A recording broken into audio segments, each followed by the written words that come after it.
She identifies more with the Yoruba ethnic group than the people from northern Nigeria.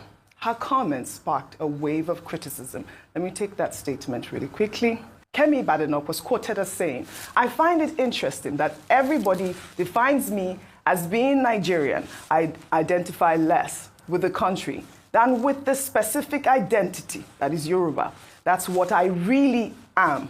I have nothing in common with the people from the north of the country, the Boko Haram, where the Islamism is. Those were our ethnic enemies. And yet you end up being lumped in with those people." Kemi Expøsed. That Yoruba Nation activist, Sunday Adeyemo, popularly known as Sunday Igboho, has called on President Bola Ahmed Tinubu to caution Vice President Kashim Shettima against further verbal attacks on Kemi Expøsed. The leader of the United Kingdom's Conservative Party, Kemi Expøsed, topped the list of trends over the weekend in the wake of her interview with The Spectator, where she stated that she identifies more with the Yoruba ethnic group than the people from northern Nigeria. Her comments sparked a wave of criticism. Let me take that statement really quickly. Kemi Expøsed was quoted as saying, "I find it interesting that everybody defines me as being Nigerian. I identify less with the country than with the specific identity that is Yoruba. That's what I really am. I have nothing in common with the people from the north of the country, the Boko Haram, where the Islamism is. Those were our ethnic enemies. And yet you end up being lumped in with those people." Kemi Expøsed. I mean, this was quite disappointing, Rufai. Yeah, really disappointing. Let me take a comment. This is from Cletus, who wrote, "Statements like these are harmful and create unnecessary division. Saying I have nothing in common with people from the north is unfair and wrong. Nigerians, whether Yoruba, Hausa, Igbo, or from any other group, are connected by a shared identity and the challenges we all face. Instead of dividing us, we should focus on what unites us as a nation. As the elections approach, politicians must avoid such language. Sadly, even some of our own politicians are guilty of making similar divisive statements during the campaigns. This is unacceptable. They should speak responsibly and focus on addressing issues like insecurity, poverty, and development, rather than promoting division or hatred. Leadership should unite us, not tear us apart."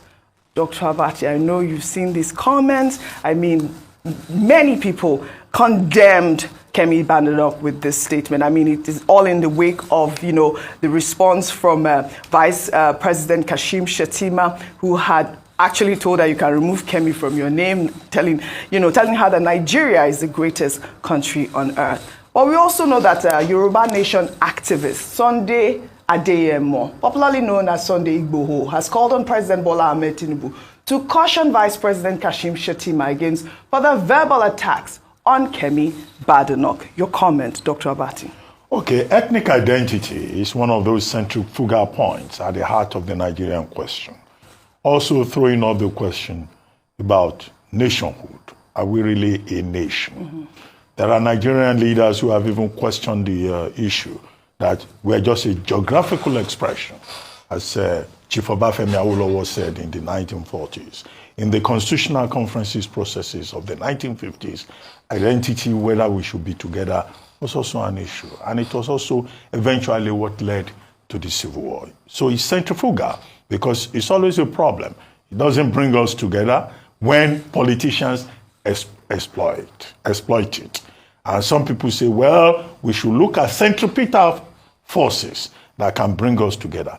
But ethnicity remains a very major problem in this country. And people, for primordial, emotional, or simply out of ignorance, capitalize on the ethnic divisions for their own purposes. Some intelligent, some mischievous, some difficult to understand. Now, having said that theoretical base, on Kemi Expøsed's case, now there have been various opinions on this. I cite two examples, just to make it easier. Dr. Umado wrote a piece in which he was talking about the fallacy of identity. And his argument is that Kemi Badnoch should not be saying wrong things about our Nigerian heritage. That as somebody who was a product of this society, she may have done well in the United Kingdom, but she should also respect the heritage that she comes from. In other words, she should not stay outside and be throwing stones at, a point of extraction. That's one view, and it's a popular view.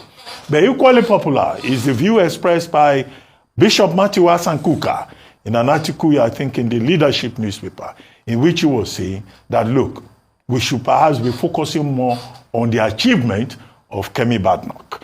What is our achievement? The first black leader of the Conservative Party, a party that is 190 years old.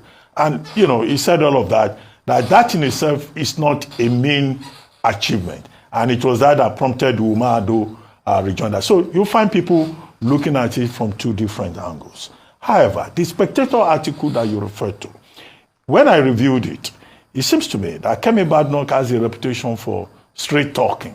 I don't know how you define straight talking. In that same interview, they asked her what she takes for lunch.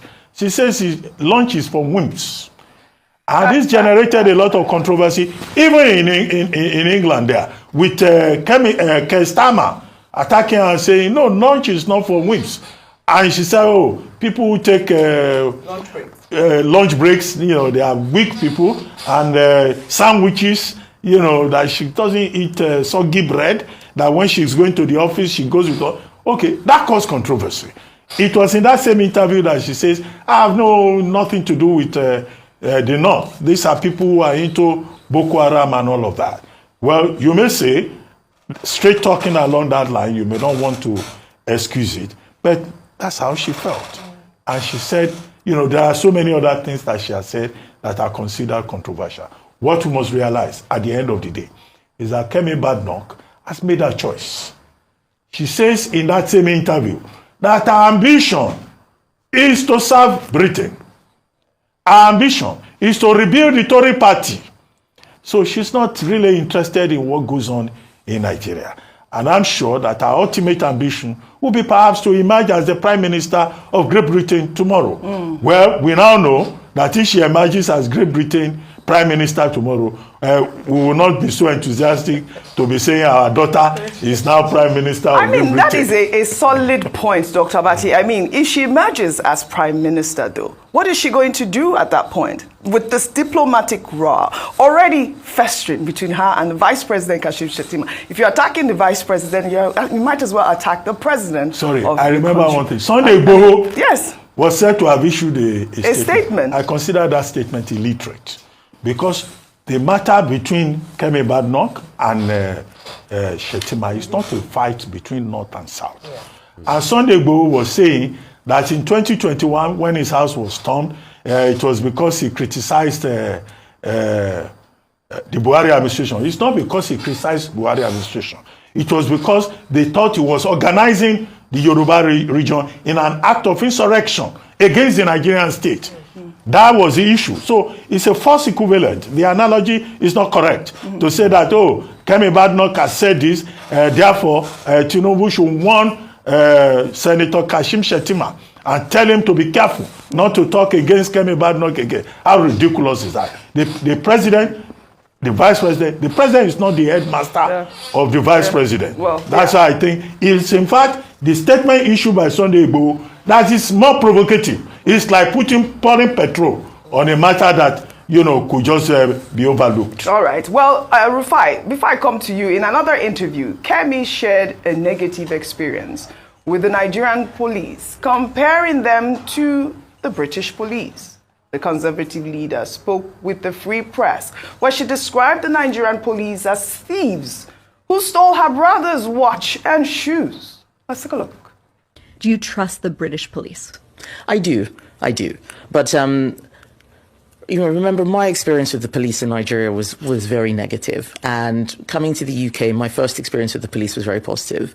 The police in Nigeria would rob us. So when people say, I had this bad experience with the police because I'm black and they're white, I was like, well, I remember the police stole my brother's shoes and his watch. His shoes? Yeah, they took his shoes and his watch. It's a very poor country. So, people do all sorts of things, and giving people a gun is just a license to intimidate. But that's not the bar we should use for British police. Obviously, it should be much higher. But my experience was so positive. When I was burgled, for example, the police were there, very helpful. They eventually caught the person. This is 2004, so 20 years ago. The police did catch criminals, and now we've given them too much to do, in my view. So the police are the first line of defense for everything. And I think that burden makes it a lot harder for them to actually do the basics. And that's another thing that we need to look at. Well, Rufai, Kemi Badenoch came under fire with a statement as well, because, they didn't even ask her about the Nigerian police. What was the need of highlighting the Nigerian police? Well, let me just bring some balance with, with the criticism she faced with this tweet. This person wrote, Kemi Badenoch's statement highlights the unfortunate reality of police misconduct and the struggles many face in Nigeria due to systemic issues. While her comment may feel harsh to some, it's important to use such remarks as a starting point for constructive dialogue about the pressing need for reform and accountability. Nigeria is rich in culture, resources, and potential, but corruption and mismanagement have left many disillusioned. It's not about labeling the country as poor, but addressing the deep-rooted challenges that led to such actions.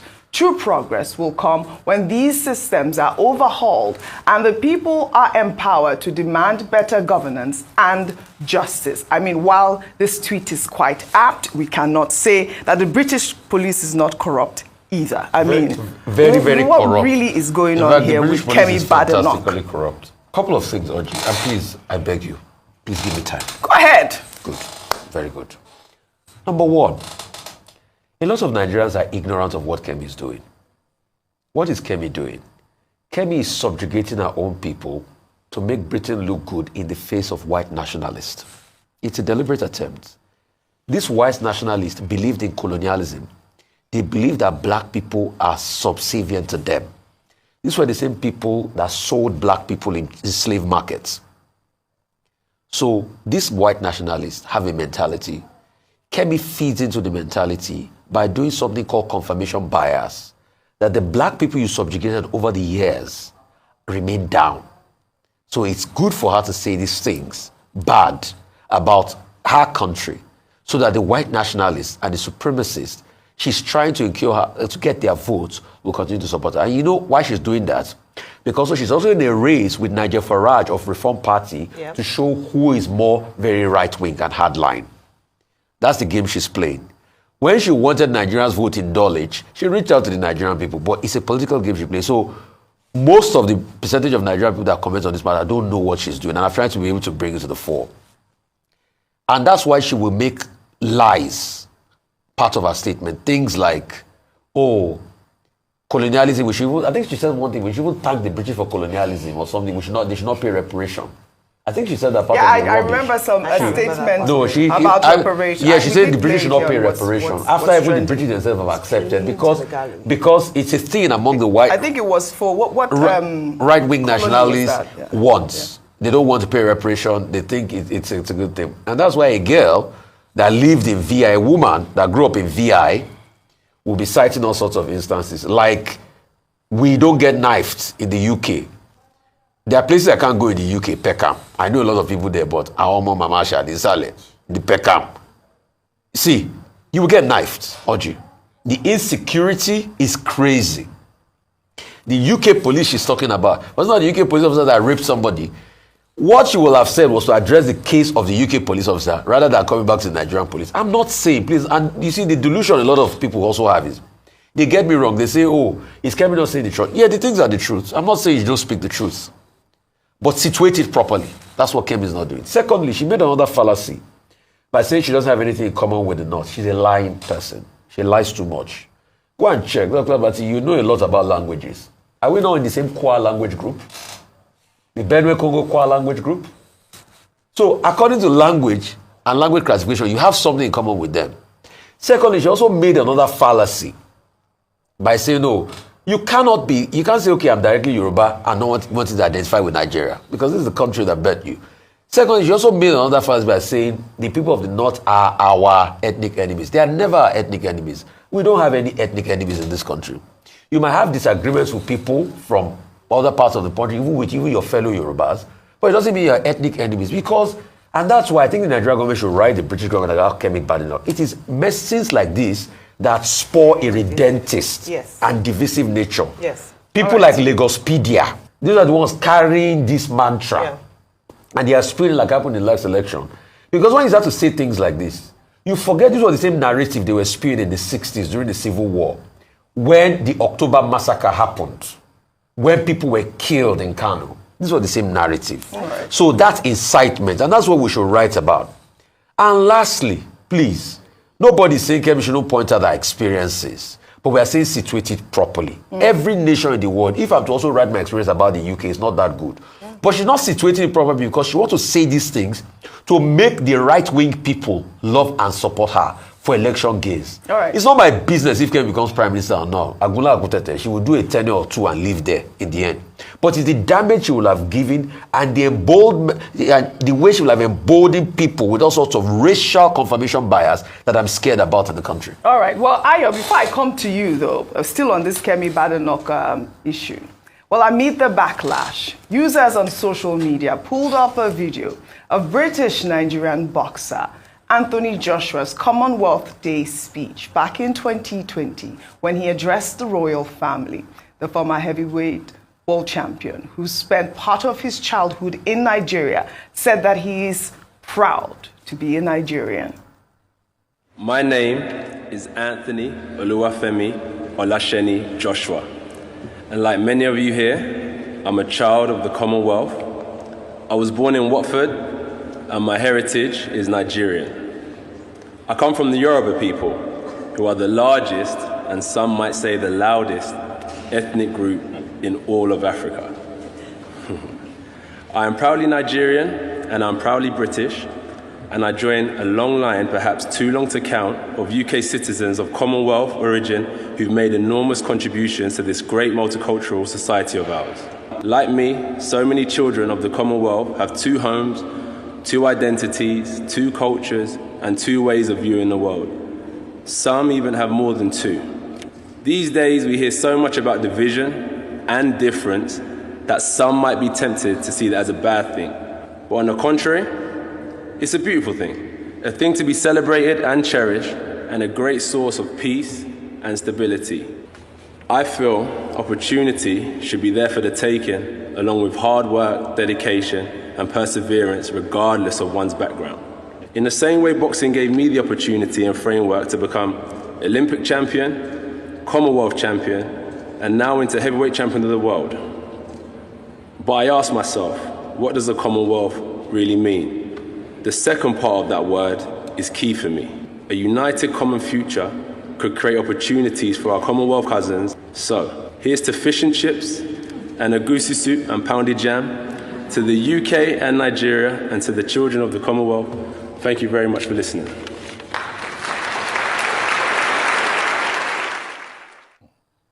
I mean, is it not the same Nigeria that Anthony Joshua grew up in? It's not the same similar heritage. I mean, was it the former president of the United States, Jimmy Carter, that said, whenever you have a chance to say something good about your country? Thank you.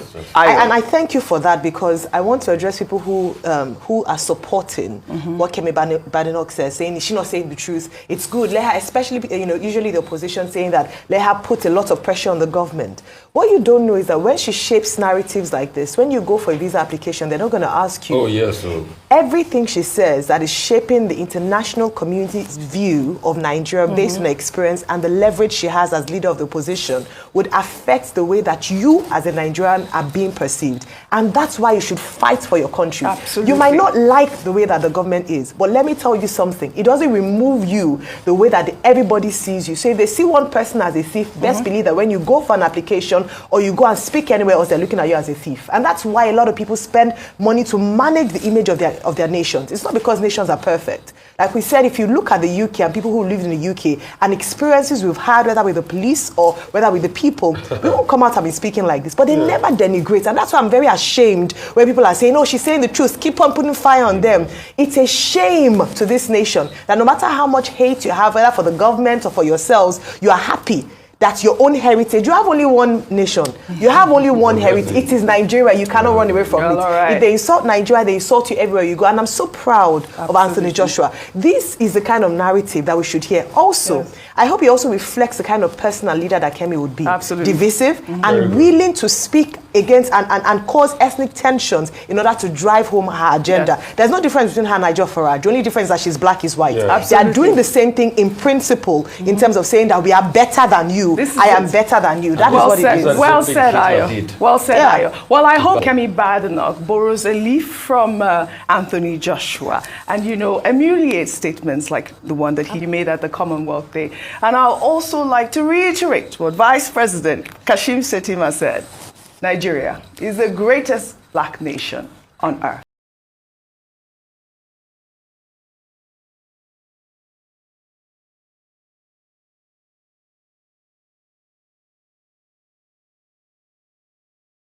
tẹ́ ẹ bá lè rí àmì ṣe gbogbo ogun tó lóhùn ní gbọ́ tó lóhùn ní gbà lórí ayé yín iná agbára Ọlọ́run máa jó dànù kí lè nǹkan tẹ́ ń là kọjá tó dàbí pé ẹ ti wá ọ̀nà àbáyọ ṣùgbọ́n tí ẹ ti rí ọ̀nà àbáyọ ẹ ti pàdé wòlíì yín ló fà ṣùgbọ́n arán mi sí ọ lónìí dádì arán mi sí ọ lónìí mọ́mì Olúwa lòun fẹ́ ṣe nǹkan ńlá nínú ayé yín Olúwa sọ wípé gbogbo tẹ́ ń là kọjá yẹn òun fẹ́ fi òpin sí kí nìkan tẹ́ ń là kọjá lórí ìgbéyàwó ni lórí ọmọ ni lórí iṣẹ́ ni níbi gbogbo ni bóyá ogun kan ló dàbí pé ogun yẹn le ẹ ti gbìyànjú kò tí ì sí ọ̀nà àbáyọ ẹ jẹ́ àjọ gbàdúrà ẹ jẹ́ àjọ wá ojú Olúwa kí làṣírí ogun yẹn gangan ẹ jẹ́ àjọ wádìí lọ́wọ́ Ọlọ́run ká dẹ̀ mọ ọ̀nà àbáyọ ẹ̀rọ ìbánisọ̀rọ̀ tẹ́ fi pè mí fún àdúrà àti ọ̀nà àbáyọ òun náà ni +234 70 25 47 5427 +234 70 25 47 5427 bẹ́ẹ̀ ṣe ń pè mí fún àdúrà lórúkọ Jésù ẹ máa rí ìyanu.